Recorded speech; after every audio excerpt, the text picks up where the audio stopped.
Have you ever been asked to help preserve hot pepper and you were given pepper and vinegar and you had no idea what to do, but you said, okay, I'm going to work. I'm going to find out how to go about it. And then you check social media, you check YouTube, and then you find nothing. So my friend Fabrizio came into Nigeria for the first time with his wife, and apparently he loves pepper. He's white, but he eats pepper more than anybody that I've ever met. No matter how Yoruba you want to be, I've never seen somebody eat pepper like him. So he came to Nigeria, and then the first thing, well, maybe not the first thing, but then what he did was to go and chatter the different varieties of Rodo that we might have. He even got to know how to pronounce it. He calls it Rodo. And when he was leaving, okay, maybe I should give you more context. So anytime we went out to eat, to get jollof rice, he's always asking the waiters, extra pepper. And I wondered, when he first came, I wondered, okay, are you not doing too much? You people, you don't know that we eat a lot of pepper here.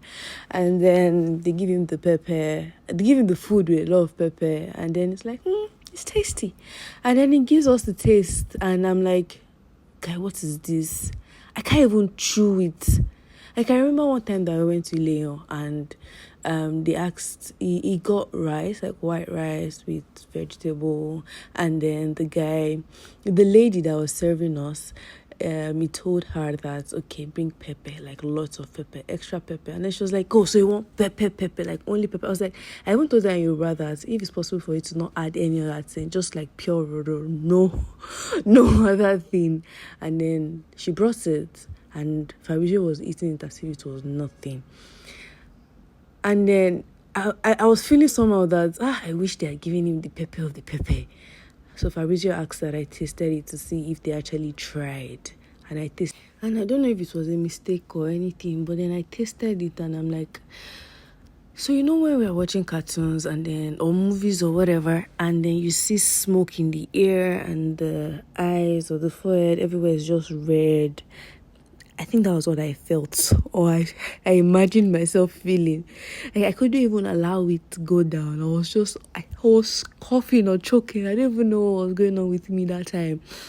I literally had to drink water, and I was looking at Fabrizio like, what are you?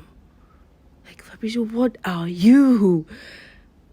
But anyway, you get the point. He loves pepper that much.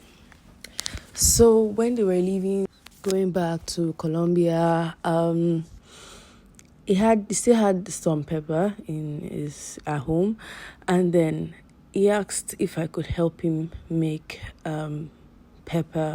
preserve the pepper with vinegar, and I'm like, okay, I will do it. I'll do it. I was actually really tired that night because it was a really long day for me, so I was like, I was going to do it, and I'm like, when I wake up the next day, I was just going to do it.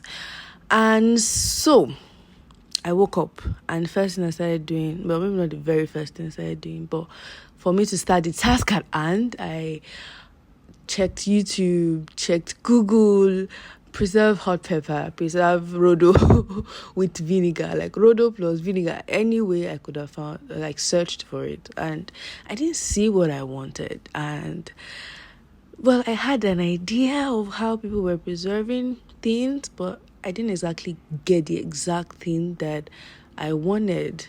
And so I'm like, okay, why not just put camera down and also do a video of the process, and maybe this might help somebody later on. By the way, I don't know what I was doing. Was I tasting the pepper? What?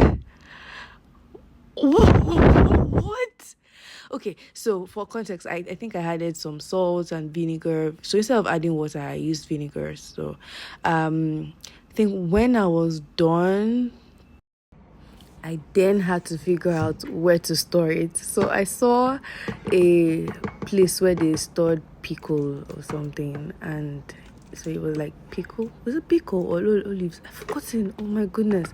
And I'm like, oh, this is going to be really useful. So why not just use it? And I emptied what was in it inside another container, and voila, it was very good. It came out nice. I'll share the picture at the end of all of the the things I had to improvise so I could store it for them. And this was me also just scraping out the remaining parts because I felt I didn't want it to waste, and I felt I'd already done too much, and my hands were on fire. I don't think I shaked or hugged anybody at that time. I'm pretty sure I washed my hand really, really well, because if I had, the person would have suffered. Well, except maybe Fabrizio. But yeah, you get the point.